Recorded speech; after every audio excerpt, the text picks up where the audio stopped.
खुशखबरी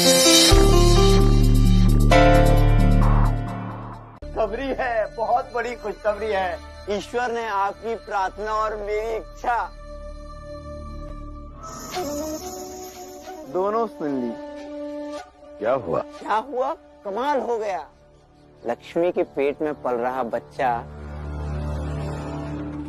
मर गया।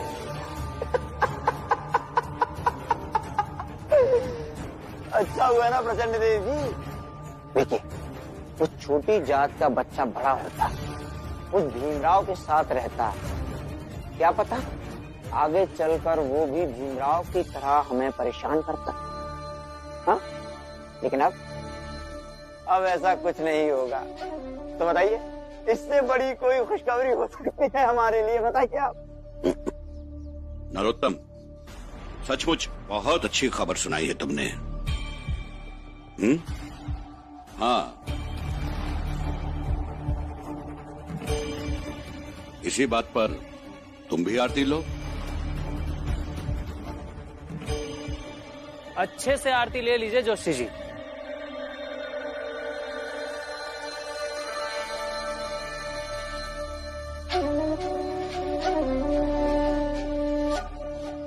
क्योंकि अमानवीय व्यवहार करते करते आपका हृदय और शरीर तो पहले ही पत्थर का हो चुका है।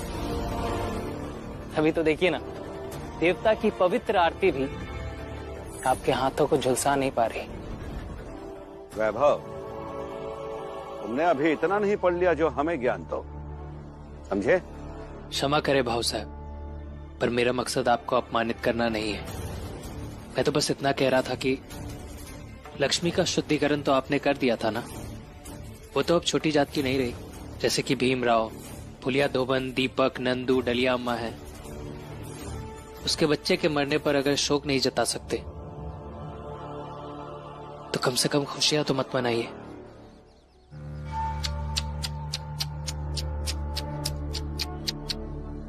भावुक हो गए हैं। वैभवदेव, सच बताइए, चौल से आ रहे हैं ना आप? हाँ, बोलिए बोलिए बोलिए।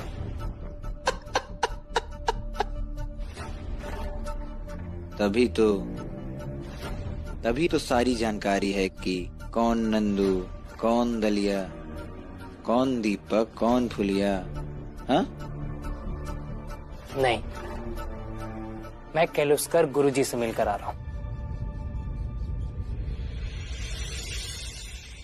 उन्होंने ही मुझे सबके बारे में बताया। अच्छा, वो गुरु जो भीम को ज्ञान देता रहता है? जी भाऊ साहब, मैं लंदन जाने से पहले उनसे कई बार मिल चुका हूँ। हम एक दूसरे को पहले से जानते हैं।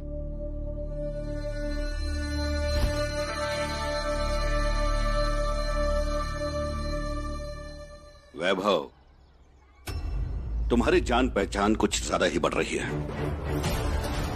एक काम करो, तुम वापस लंदन चले जाओ, क्योंकि अब तुमसे हमारी ऐसी खुशियां बर्दाश्त नहीं होगी।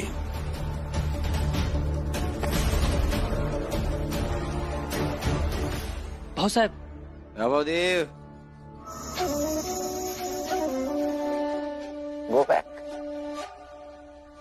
प्रचंड देव जी सही कह रहे हैं, आप लंदन जाइए। क्या है, यहाँ रहेंगे केलुस्कर, भीम, चश्मा, इन्हीं में फंसकर रह जाएंगे आप।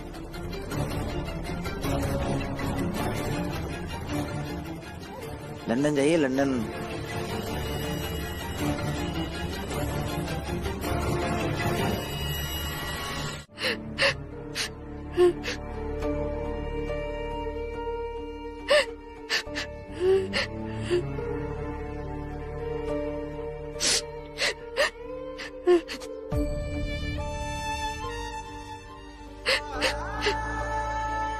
रमा,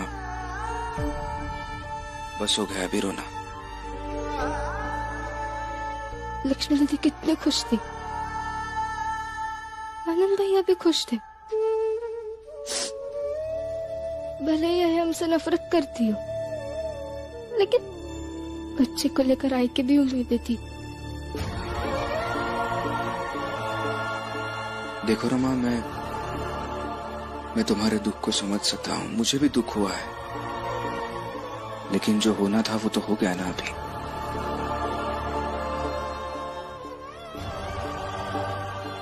ऐसे कह रही थी, ये सब मेरे कारण हुआ।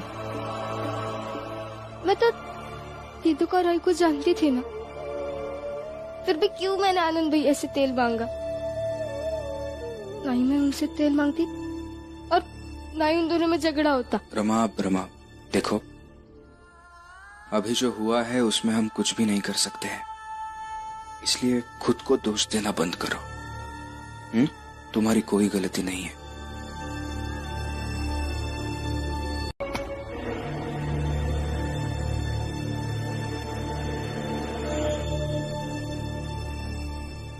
वैभव आए तो उसे कहना कि अपना सामान उठाए और लंदन चला जाए। बहुत बड़ी गलती हो गई उसे यहाँ बुलाकर। नहीं जी, इसमें आपकी कोई गलती नहीं है, और आपको थोड़ी पता था कि वो लंदन से आकर छोटी जाति और अपनी जाति के बीच अंतर भूल जाएगा। एक बार वो लंदन चला जाए और जब तक उसके मन में ये जाति का अंतर नहीं बैठ जाता, तब तक वैभव वापस नहीं आएगा। आपके भाई प्रचंड देव जी जब ये सब सुनेंगे तो तुरंत आपको लंदन वापस भेज देंगे, और आपके यहाँ से जाने के बाद इस सब का गुस्सा मुझ पर, मेरे परिवार पर और मेरे चाल वालों पर निकालेंगे। भाव साहब, भाभी,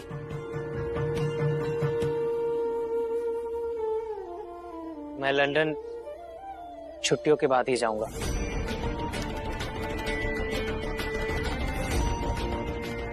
उससे पहले मैं लंदन नहीं जाऊंगा।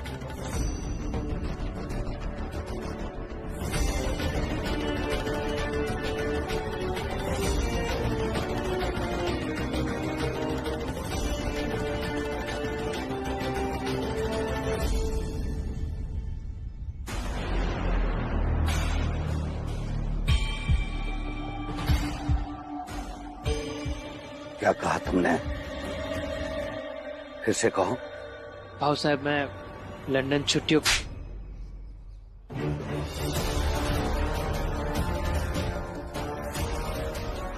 चुपचाप अपना सामान उठा और लंदन के लिए निकल।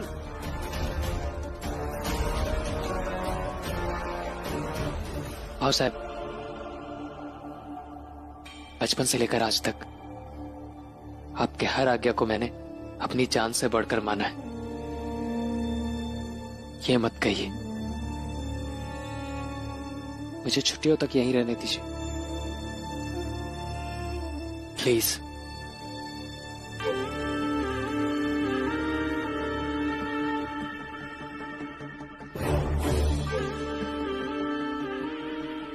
ये ऐसे नहीं मानेगा।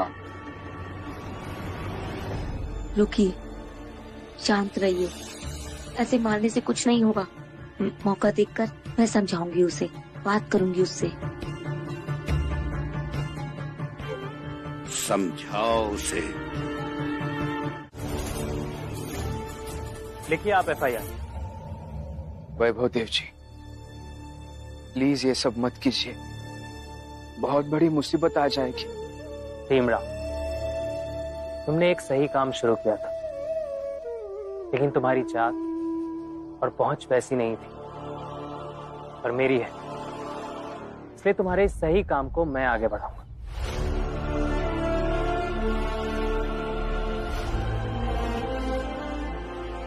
आप FIR लिखिए। नहीं दरोगा साहब, देखिए मैं आपको सच बता रहा हूं, मैंने किसी बच्चे से जाकर ये नहीं कहा कि वो पुलिस थाने में आकर आपसे कुछ कहे। देखिए दरोगा साहब, मेरा बेटा इस मामले से अलग हो गया है। हाँ, इस सब से मेरा कुछ भी संबंध नहीं है, और ये काम मेरा नहीं है दरोगा साहब। अगर ये काम तुम्हारा नहीं है तो और किसका है? वो सब तो यही कह रहे थे कि भीमराव ने ही समझाया है। अरे दरोगा साहब, आप FIR लिखिए ना। इस भीमराव ने ही समझाया होगा उन बच्चों को। देखिए, हम जानते हैं ये सब इन्होंने ही किया है, लेकिन हमें कोई केस नहीं लिखवानी है। अब जाइए ना।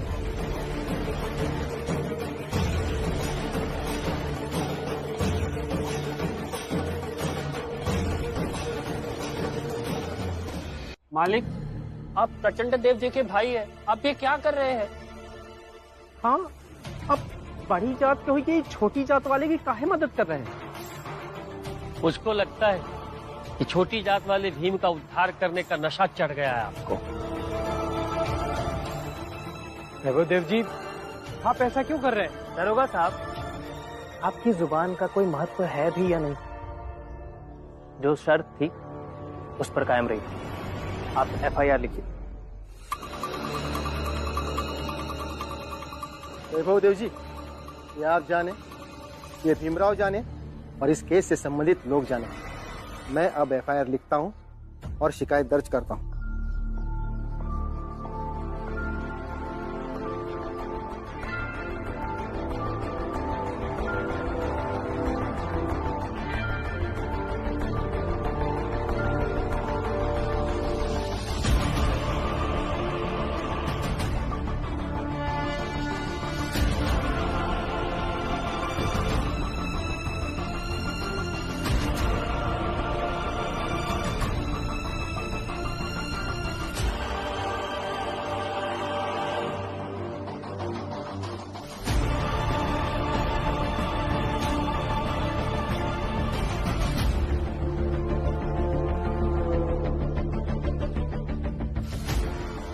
मैं फैक्ट्री जाता हूं और उनसे बात करता हूं। दरोगा साहब, आपके पुलिस स्टेशन से मैंने भीम का लिखा हुआ माफीनामा ले लिया है।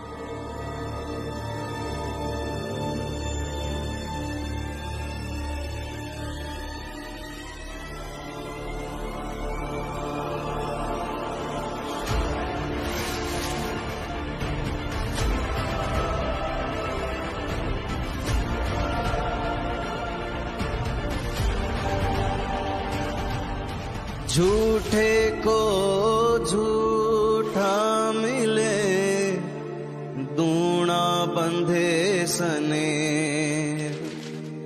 झूठे को साचा मिले, तब ही टूटे। हम छोटे लोग हैं, हम आपके भाई से कैसे मुकाबला कर पाएंगे? वैभव देव जी, आप तो उनके भाई हैं, वो आपका कुछ नहीं बिगाड़ेंगे, लेकिन इस चाल में आकर वो सब कुछ तहस नहस कर देंगे। नहीं, वो ऐसा कुछ भी नहीं करेंगे, और अगर करने की कोशिश भी करेंगे तो मैं उन्हें रोकूंगा, क्योंकि इस चौल में मेरा मित्र भीमराव रहता है।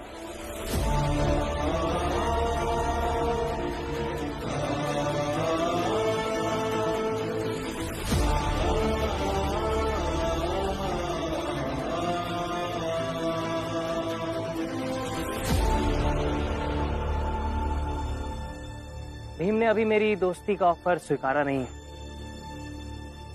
बस अभी मैंने भीम से अपनी दोस्ती की मांग की है।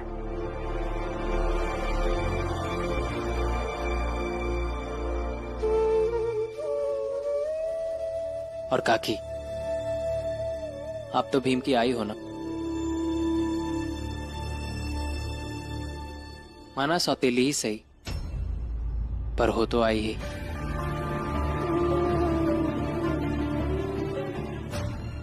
कम से कम आपको तो भीम पर विश्वास करना चाहिए।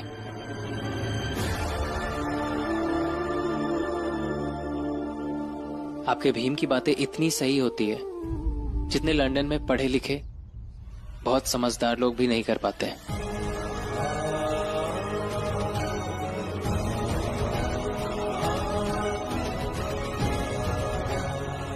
आप सबको तो गर्व होना चाहिए कि भीम आपके चौल में रहता है।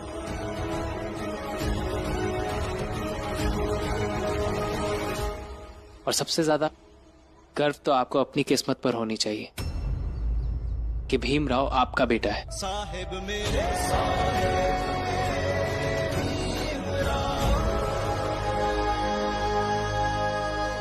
कबीर संगति साध की कड़े न निर्फल होई, चंदन होसी बावना नीब न कहसी कोई। ये भाई वैभव देव से दोस्ती कर ली है, पुलिस FIR लिख करके ले गई।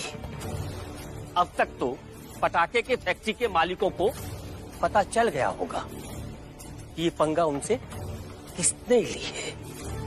कुल मिलाकर के ये समझ लो कि अब ये चाल और हम सब खतरे में हैं।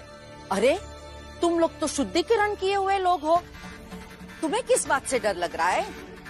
जात में ऊंची जात के हो गए हो, औकात भी बढ़ गई है तुम लोगों की, इज्जत भी बढ़ गई है, फिर किस बात से डरना?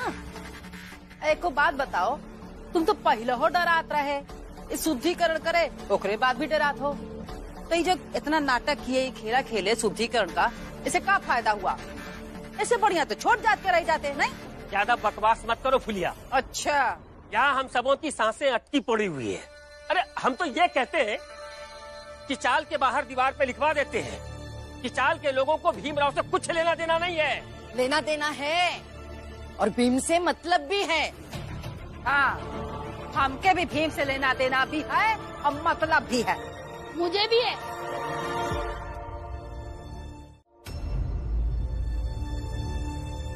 वैभव देव जी नमस्कार।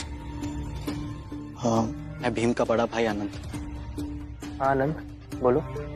वो कुछ बात करनी थी आपसे। कहो।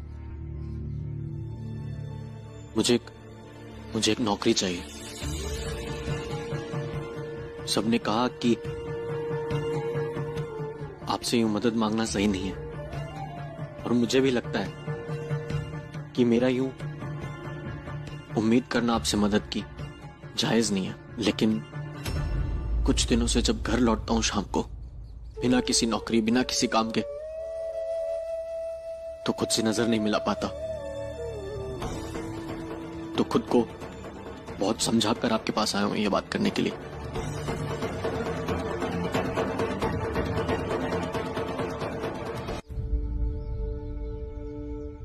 आनंद, तुम बहुत ईमानदार हो। तुमने बड़ी ही ईमानदारी से अपने मन की बात मुझसे कही। बेईमानी करके देख ली एक बार।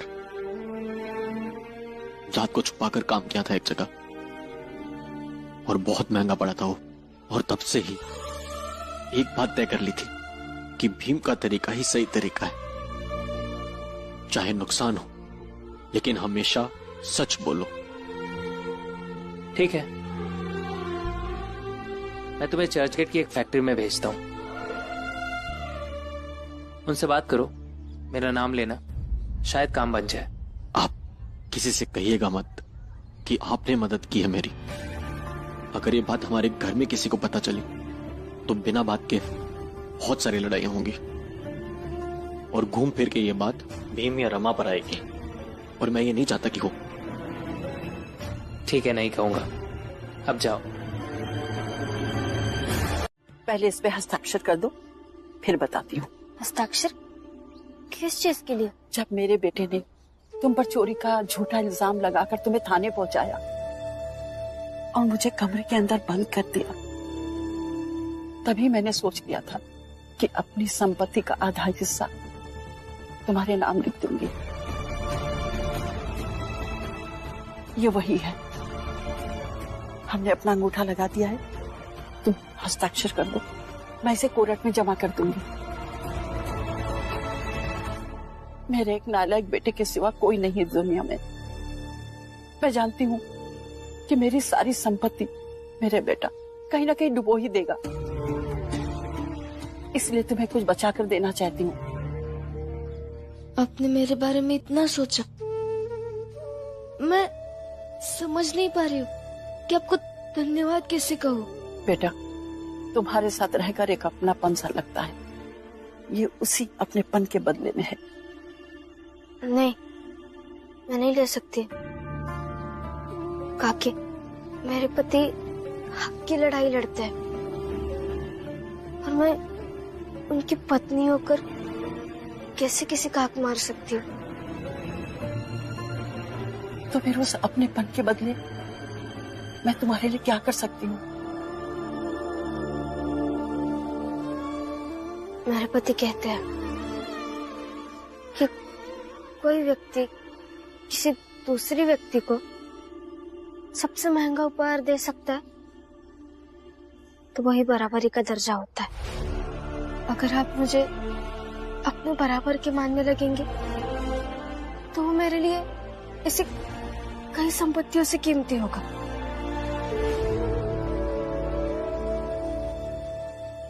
ये भीमराव किसको लेकर जा रहा?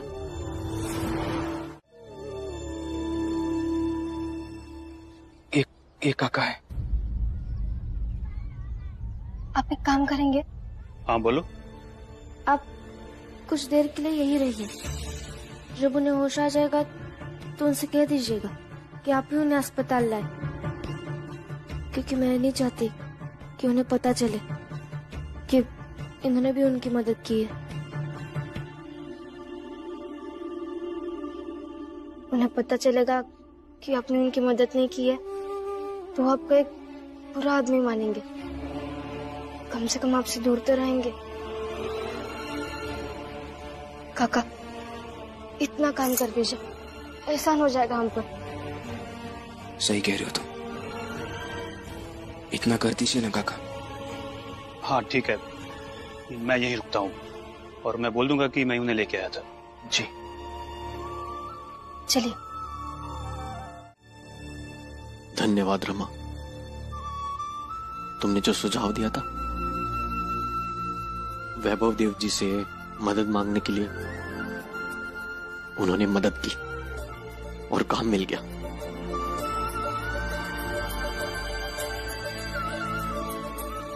और ये बात मैंने किसी को बताई नहीं है कि वैभव देव जी ने मदद की है, तो तुम भी किसी को घर में मत बताना। बधाई हो भैया, और अच्छे से काम करना और लक्ष्मी दीदी का ख्याल रखना। रमा जी, मैं लक्ष्मी की तरफ से माफी मांगता हूं। वो आए दिन तुम्हारे बारे में और भीम के बारे में कुछ ना कुछ गलत बोलती है, लेकिन मैं जानता हूं कि मेरा भाई और मेरी भाभी कितने अच्छे इंसान हैं। आज मेरी जो भी औकात है थोड़ी बहुत, वो भीम की वजह से ही है। आप माफी मत मांगिए भैया, आप हमें समझते हैं, यही हमारे लिए काफी है।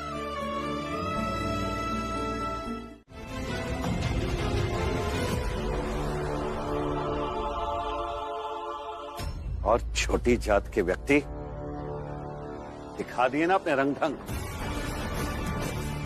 हमारा भाई तुझे इंसान समझता रहा, तुझे उपहार में चश्मा दिया, और तूने क्या किया? हमारे भाई को घायल अवस्था में सड़क पर छोड़कर आ गया। बेशर्म है तू।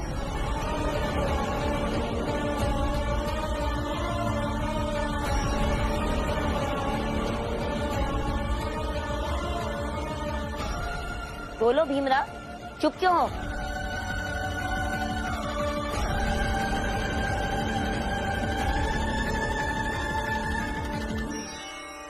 मुझे जो सही लगा वो मैंने किया, और वैसे भी मैं किसी की मदद करने के लिए बाध्य नहीं हूं।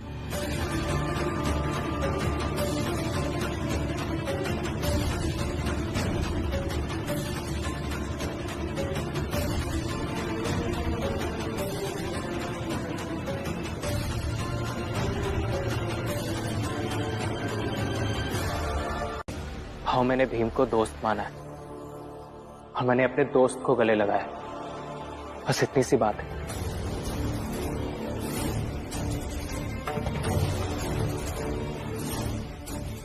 मैंने जब पहली बार भीम से दोस्ती की बात की थी तो मुझे उसे हाथ मिलाने में संकोच हो रहा था,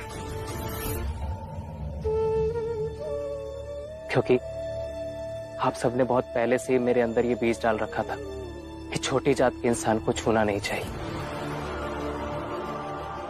लेकिन जब मैं घायल हालत में सड़क पर पड़ा हुआ था तो भीम ने मुझे छूने से पहले अपने हाथों में कपड़ा लपेटा ताकि वो नंगे हाथों से मेरे शरीर को छू ना सके। वैभव देव जी, ये क्या हुआ आपको? मैं आपको अस्पताल लेके जाता हूँ। मैंने बहुत सोचा और फिर मैंने उसी पल तय कर लिया कि चाहे भीम मेरा दोस्त बने या ना बने, लेकिन छोटी जात को ना छूने वाली सोच को मुझे दुश्मन बनाना होगा।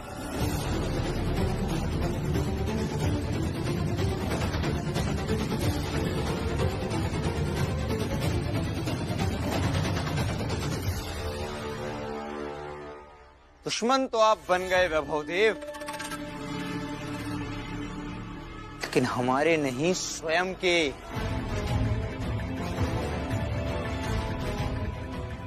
बुद्धि भ्रष्ट हो गई है आपकी प्रचंड देव जी। इसका शुद्धिकरण तो करना ही होगा। नहीं कराऊंगा। नहीं नहीं देवर जी, आप ऐसा मत कहिए। सही कह रहा हूं भाभी, नहीं कराऊंगा। बस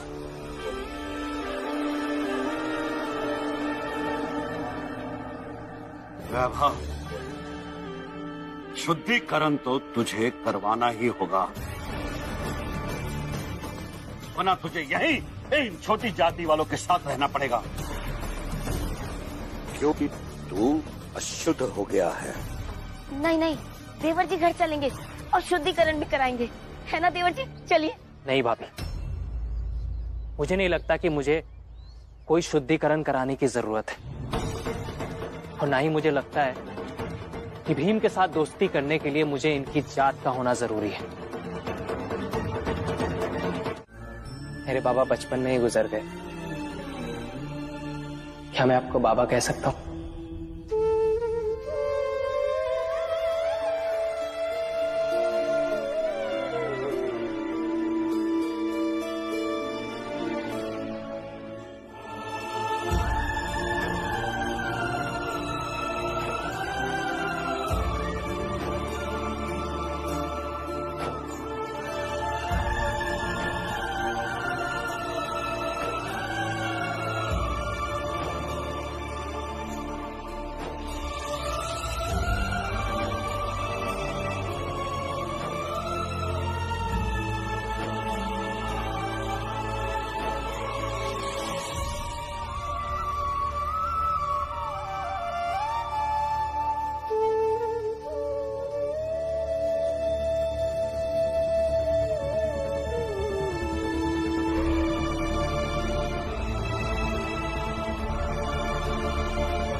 प्रचंड देव जी, प्रचंड देव जी, बाहर निकलिए।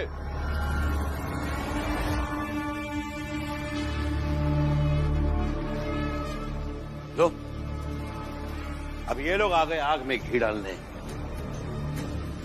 क्या जवाब देंगे इनको भी हम? क्या जवाब देंगे? ये सब हमसे सवाल करेंगे कि प्रचंड देव जी, आप तो ऊंची जाति के मसीहा हो, और आपका अपना सगा छोटा भाई, उसका एक छोटी जाति वाला दोस्त कैसे है?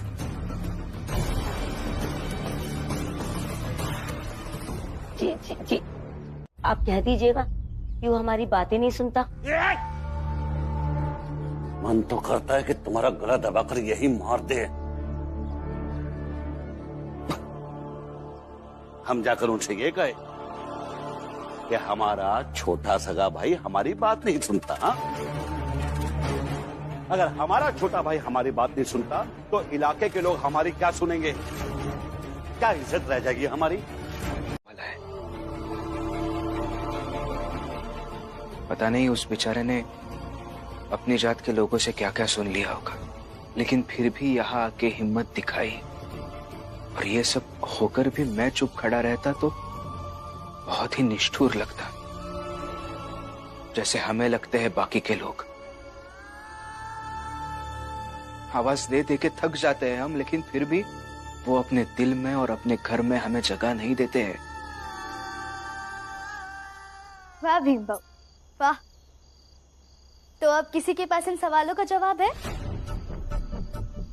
हमारे भीम भाव से बेहतर तर्क कोई दे सकता है? बस यही सब करते करते चुप करवा देते आप सबको। और वो रमा कहाँ गई? कहाँ गई वो रमा?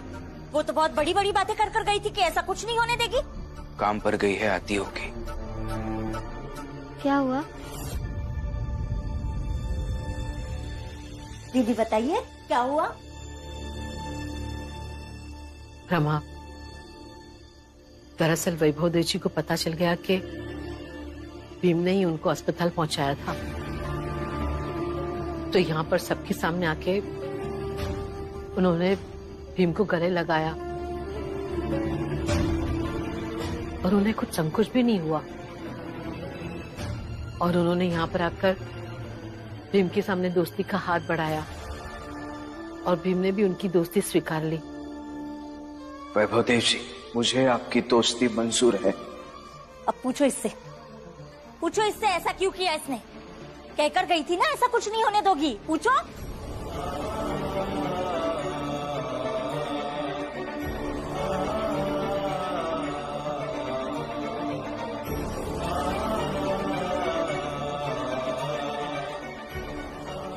क्या पूछूं?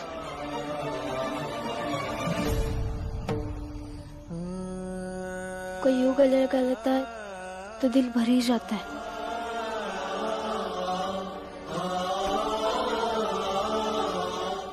हमारी फूंक से मिट्टी अपवित्र ना हो सके, इसलिए गले में मटका बांध दिया जाता है।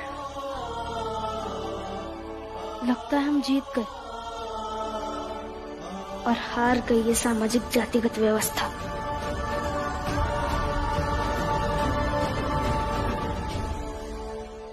लो, अब इसका अलग शुरू हो गया। कभी कुछ बोलती है, कभी कुछ बोलती है। हाँ, मैंने पहले बोला था, लेकिन आज मेरी मालकिन ने मुझे गले लगाकर कहा कि मैं उनकी बेटी की तरह हूँ। क्या? खाना लगा देती हूँ, खाना खा लीजिए।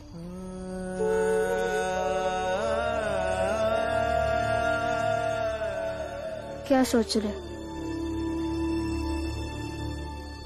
सोच रहा हूँ कि ध्रुव भी अभी बड़ा हो गया होगा ना।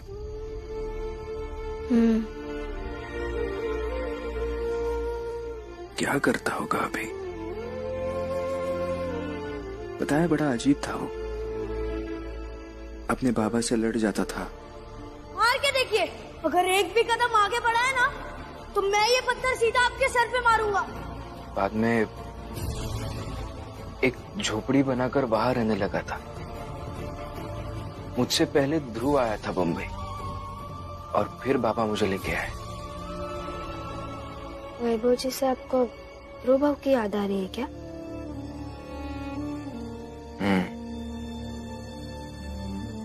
ऐसा है तो एक बार सातारा जाके मिल लीजिए उनसे। नहीं, अभी नहीं जाऊंगा।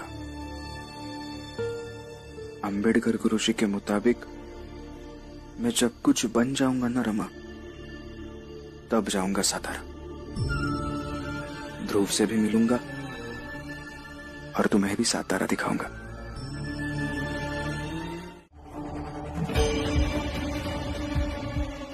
तुम लोग जाओ।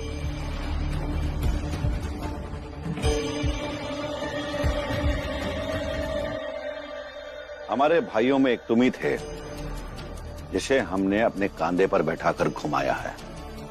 हमारे पूरे खानदान में तुम ही थे जो पढ़ाई करने में बहुत तेज थे, इसलिए तुम्हें पढ़ने के लिए आगे लंदन भेजा।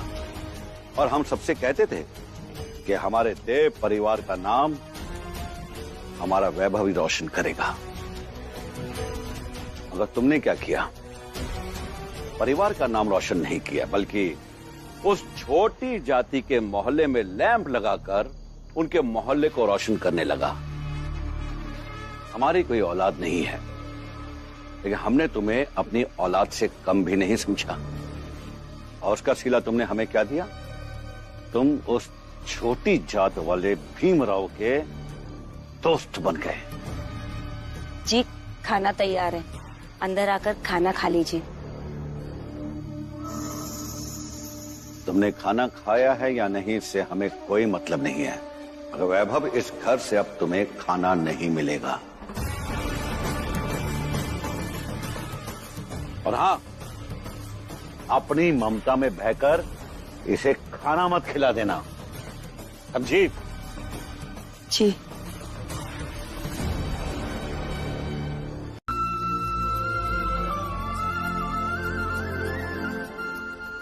देखिए, कहा था ना मैंने, आ गया मेरा दोस्त।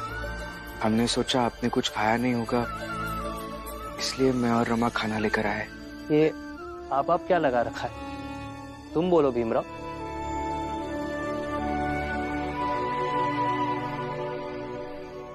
लीजिए, खाना खा लीजिए। आप खाना खाइए, हम उधर दूर जाकर खड़े रहते हैं। आपका खाना होने के बाद हम थाली लेके चले जाएंगे। उधर दूर क्यों? यहीं साथ में बैठते हैं ना, ये मेरा हिस्सा है। आ जाओ, खाते खाते बात करते हैं। अरे कहाँ मर गई? खाना मिलेगा या नहीं? अगर तुम्हारे भाऊ को पता लग गया ना कि भीम और रमा खाना लेकर यहाँ आए, तो पता नहीं वो क्या कर देंगे। भाभी, शिक्षा व्यक्ति को मजबूत और निडर बनाती है, ताकि वो हर गलत चीज से मजबूती के साथ लड़ सके।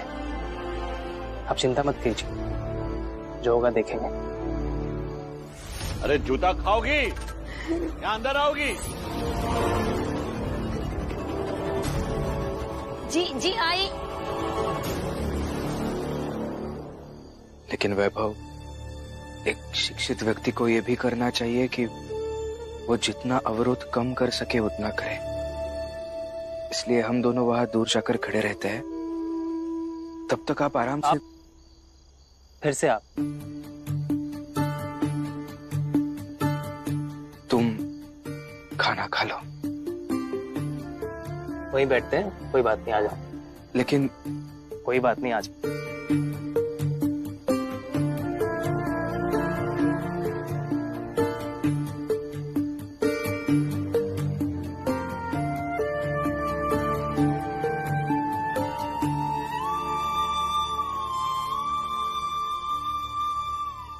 वाह, बहुत स्वादिष्ट खाना है भाभी।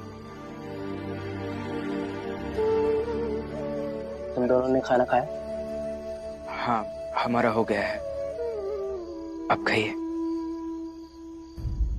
कबीर प्रेम ना चखिया, चखी ना लिया सा, सोने घर का पाहुना, ज्यों आया त्यों जा।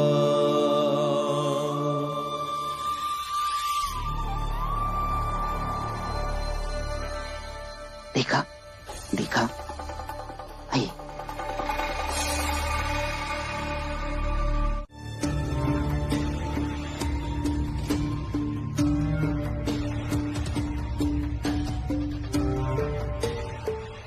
ए धोबी, रुक। जोकू धोबी तू ही है ना, जो भीमराव के चाल में रहता है? हाँ, हम ही हैं। का भला भीम वैभव की दोस्ती पर तेरी क्या राय है? अरे माँ, का राय होगी? हाँ, छोटी जात वालन का दोस्त कहीं ऊंची जात का कौन होत है का? हैं? हम तो आज तक न देखे, लेकिन हमारी सुनता कहाँ है भीमराव?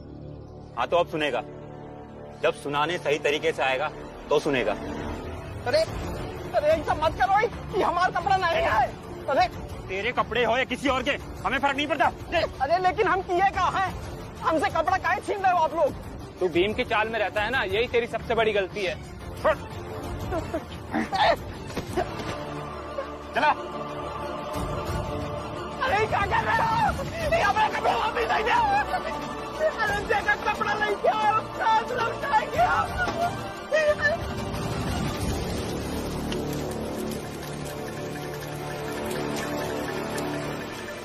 चलो चलो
मुझे 25 रुपए चाहिए भाव, कुछ काम है।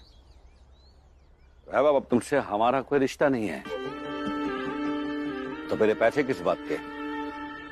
मैं रिश्ते के बदले नहीं मांग रहा हूं, मैं अपना हिस्सा मांग रहा हूं भाव। दे दीजिए, क्योंकि मैं आपसे बेकार में कोई बहस नहीं करना चाहता, और वैसे भी आप मेरी बात तो समझेंगे नहीं। प्रचंड देव जी, ये क्या सुन रहा हूं मैं? हाँ?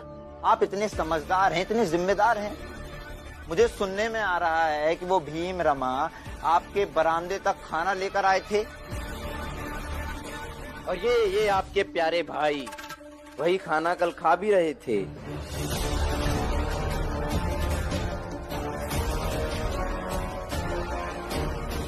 नहीं प्रचंड देव जी, समझाइए इन्हें, इससे पहले कि कोई और समझा दे। चलता हूं।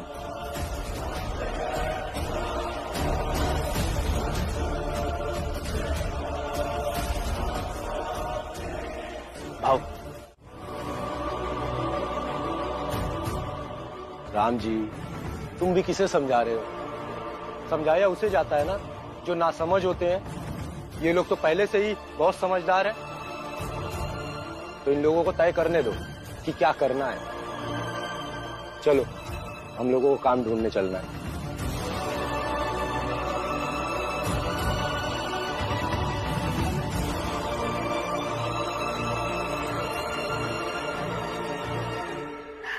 आई, ये वैभव देव ने फिर से आके भीमभाव को सहारा दे दिया। पता नहीं भीमभाव की किस्मत कितनी मजबूत है, जब वो कभी भी कमजोर पड़ते हैं कोई ना कोई आके उनकी मदद कर ही देता है। हाँ, पता नहीं अब भीम कौन सी नई मुसीबत लेकर आएगा।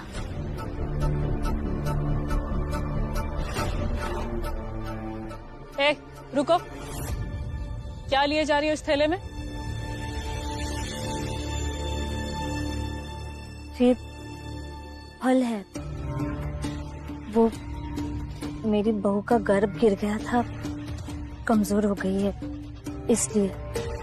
बहू को मजबूत बनाकर क्या पहाड़ उठवाओगी? वैसे भी तुम लोग ना धरती पर बोझ हो, तो जितना हल्के और बीमार रहोगे ना उतना अच्छा है। आई,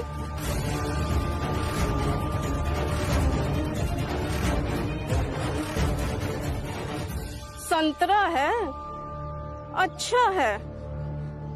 ये हम तो चुपचाप जा रहे थे ना, आप लोग के सामने भी नहीं आए, फिर आप लोग ऐसा क्यों कर रहे हैं? छोटी जाति की होकर हम बड़ी जाति वाली औरतों से सवाल करती है, हाँ? अरे ये क्या किया आपने? जो किया सो किया। चलो जाओ तुम दोनों यहाँ से। ये दोनों कहीं नहीं जाएगी।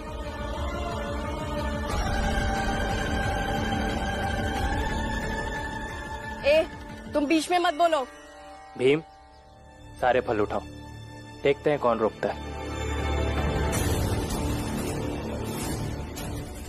आप दोनों ने ये सही नहीं किया, ऐसे किसी के सामान का नुकसान करना सही नहीं है। और मान लीजिए सही गलत आपको नहीं भी समझ में आता है, कम से कम इतना तो समझिए कि एक सास अपने बहू के साथ घर का कुछ सामान ले जा रही थी। ऐसे रिश्ते और इन रिश्तों की भावना आप दोनों से बेहतर कौन समझ सकता है? आपको समझना चाहिए। ए, क्या बोल रहा है तू? अरे तू तो है ही धर्मनाशी। अरे कहाँ तेरा बड़ा भाई, हम ऊंची जात वालों की शान, और तू? गुरुजी, मैं सोच रहा था कि भीम को लंदन जाकर पढ़ना चाहिए, वहां पढ़ाई के सारे रिकॉर्ड्स तोड़ देगा। कुछ भी। वैभव, पढ़ने में भीम अच्छा है, इस बात को तो मैं भी जानता हूँ, और साथ साथ भीमराव अत्यंत मेहनती भी हैं। कसम से कह रहा हूँ भाई, लंदन में मैंने जितने भी स्टूडेंट्स देखे, कोई भी तुमसे ज्यादा पढ़ने में तेज नहीं है। एक काम करते हैं ना, तुम पहले यहाँ की सारी पढ़ाई खत्म कर दो, फिर लंदन आ जाना, हम आगे साथ साथ पढ़ेंगे, और फिर बैरिस्टर की पढ़ाई भी साथ साथ ही करेंगे। छोड़ो ना वैभव, लंदन जाने के लिए पैसे लगते हैं। यहाँ तो ये किताबें भी तुम्हारे पैसों से खरीद के पढ़ रहा हूँ। धीरे धीरे रे मना, धीरे सब कुछ होय, माली सींचे 100 घड़ा, ऋतु आए फल हो। दे बेटे।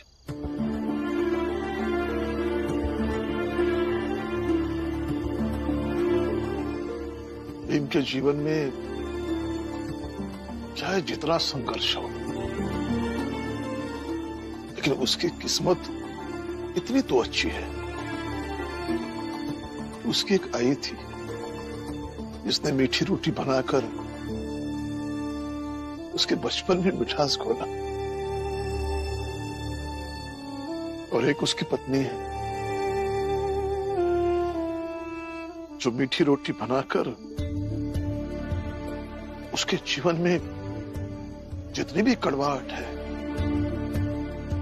वो खत्म करने की कोशिश कर रही है।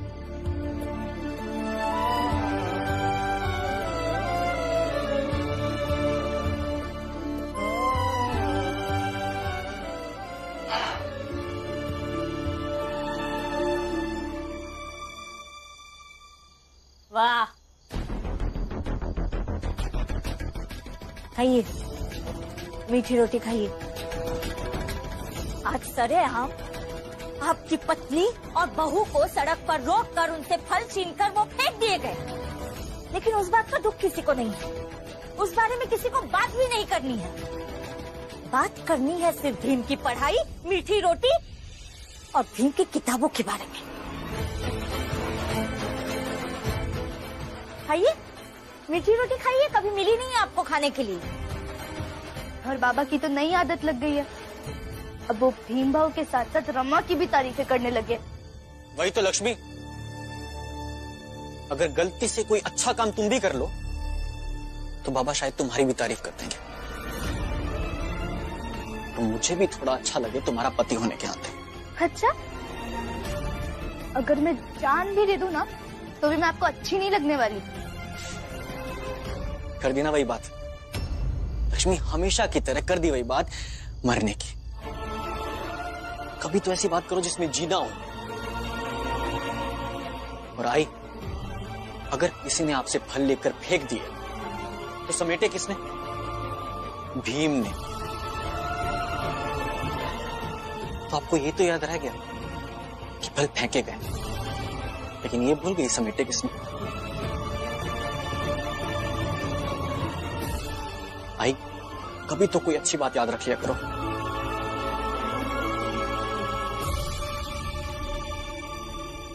बाबा, मैं उन्हें देख कर आती हूँ।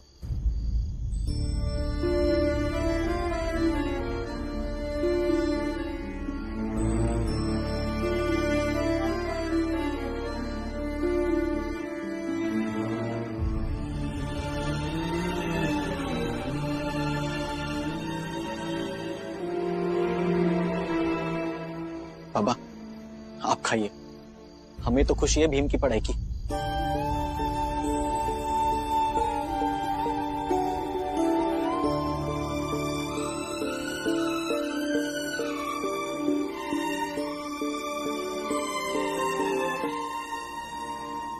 किससे माफी मांगे जोशी जी, जो अंधेरे में आकर मेरे गले में मटका लटका गए, मेरे कमर में झाड़ू बांध करके चले गए, उनसे जिनके अंदर इतनी भी हिम्मत नहीं थी कि वो दिन के उजाले में आ सके, इसलिए रात के अंधेरे में अपना मुंह छुपा रहे थे। उनसे जो आपको आईना दिखा रहे थे वैभव देव, जो आपको सही और गलत में अंतर बता रहे थे, माफी तो आपको मांगनी पड़ेगी, नहीं तो वो लोग आपको ऐसे ही परेशान करते रहेंगे।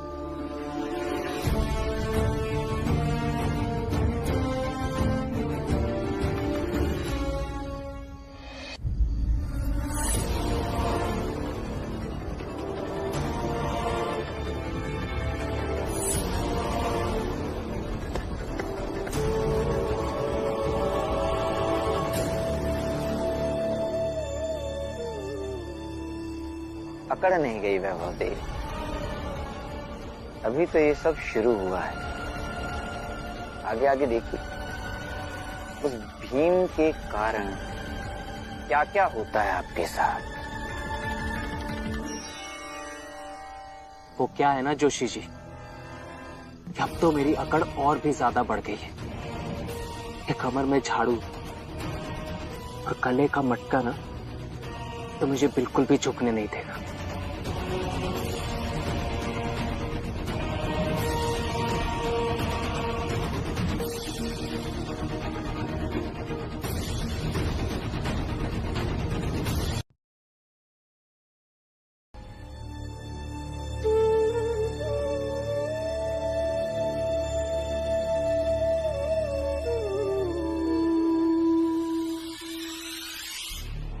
और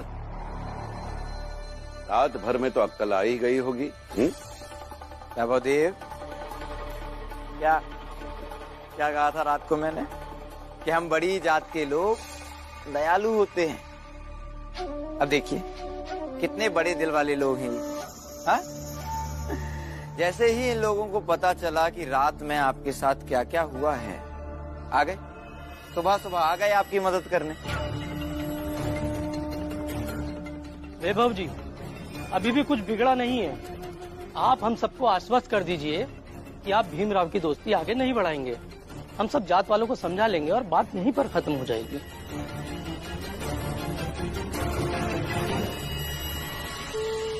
देवर जी रात भर रोते रहे हैं और रोते रोते सो गए।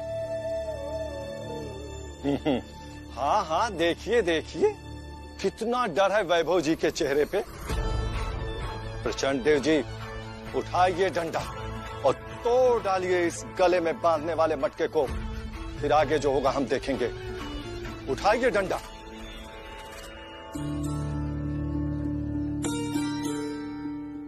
फिर देवर जी का शुद्धिकरण करवा देंगे और इन्हें प्रसाद खिला देंगे, फिर सब कुछ पहले जैसा हो जाएगा। डंडा लाओ।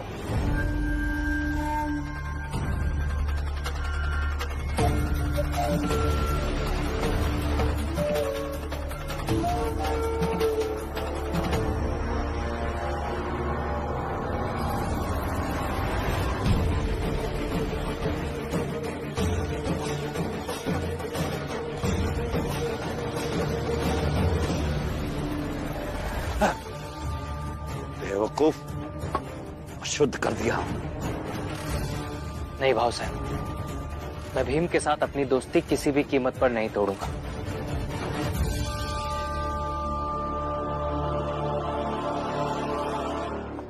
प्रचंड देव जी, समझाइए अपने भाई को।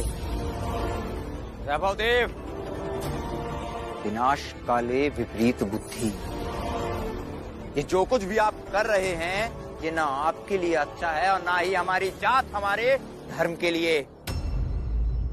जोशी जी, आप मुझे मत समझाइए। और मुझे तो एक बात समझ में नहीं आती है कि हर बार आपका धर्म और आपकी जात पता नहीं कहां से बीच में आ जाती है। मेरे पास समय नहीं है कि आपको समझाने बैठूं। मुझे भीम के साथ हिलुस्कर गुरुजी के पास जाना है पढ़ाई करने। वैभव, ये क्या कर रहे हैं आप लोग? क्या हो रहा है यहाँ पे? रुक जाइए, ये क्या कर रहे हैं आप लोग?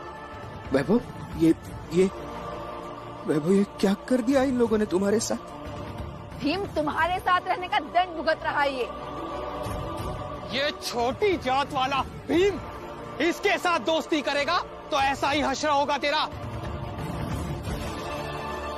अरे अपनी खैर चाहता है तो दोस्ती तोड़ इससे।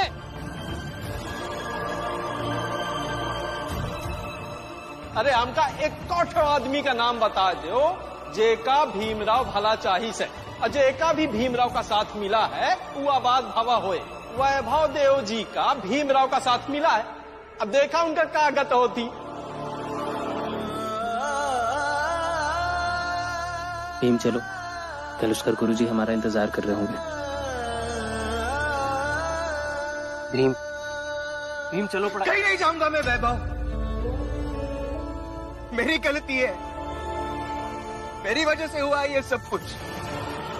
मैं बर्बाद कर देता हूँ हर किसी की जिंदगी जो मेरे साथ जुड़ना चाहते हैं। सबको तकलीफ होती है मेरी वजह से वैभव। ध्रुव से मेरा कोई संबंध नहीं, आज से ये मेरे लिए मर गया और मैं इसके लिए मर गया। मेरे साथ दोस्ती करने की वजह से ध्रुव का जीते जी अंतिम संस्कार कर दिया और माधवी दीदी को जान से मारने की कोशिश की गई।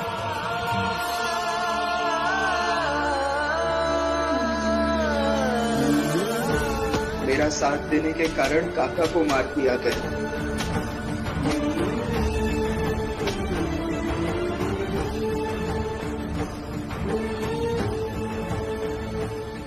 मुझे कोई फर्क नहीं पड़ता है भीम, इसी बहाने कम से कम मैं तुम्हारी जाति के लोगों के दुख को करीब से समझ पाया। मैं ठीक हूँ। तुम ठीक नहीं हो वैभव, तुम ठीक नहीं हो। ये क्या किया तुम्हारे साथ इन लोगों ने वैभव? ये झाड़ू, ये मटका, इन सब से मैं मेरी जात वालों को छुटकारा दिलवाना चाहता